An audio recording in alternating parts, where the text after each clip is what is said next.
for Our Lives. Good evening. Thanks for joining us. I'm Chris Thomas. I'm Laura Painter. It's one of 5 rallies held across the country this week. ABC 10's Alicia Machado was at the rally in Sacramento tonight and has more on what the protesters are calling for. Student advocates and gun violence survivors are demanding action on gun violence legislation, now 5 years since the March for Our Lives movement first began. While they say over the years progress has been made, they say more work needs to be done. Shots fired at Saugus. A phrase no parent wants to hear, but one still etched into the mind of educators like John Minkus and others 4 years after a shooting at a Southern California high school. He and teacher Jim Klipfel recounting that day on the steps of the state capitol to push for change at the March for Our Lives rally in Sacramento.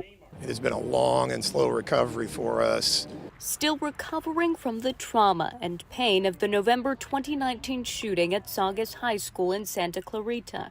2 teenagers killed and 3 others wounded by a 16-year-old student before taking his own life. Klipfel acting as a first responder that day to help save the lives of students. Unfortunately, we were one of many, and it continues to grow, the count of these school shootings.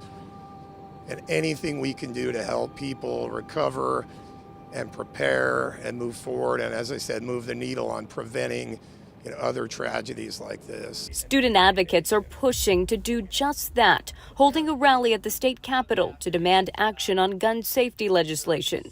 2023 marks 5 years since the March for Our Lives movement began, following the shooting at a Parkland, Florida high school that killed 17 students and staff. These rallies are here to say that we're still here, we're still fighting, and we're pushing for local legislation here in California because we know that local advocacy is some of the most impactful ways to get movements going. Organizers acknowledge that California has some of the strictest gun laws in the nation, but say more work needs to be done. They're pushing for the passage of Senate Bill 2 in California that would set stricter concealed carry requirements. But Second Amendment rights advocates are speaking out about the bill.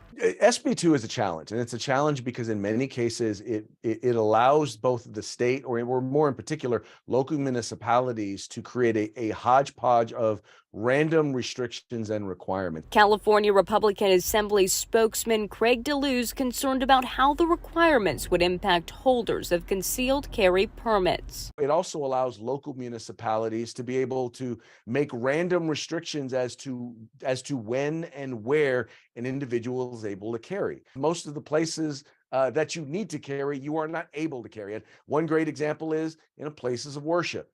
How many instances have we seen in the last decade of active shooter situations taking place at places of worship?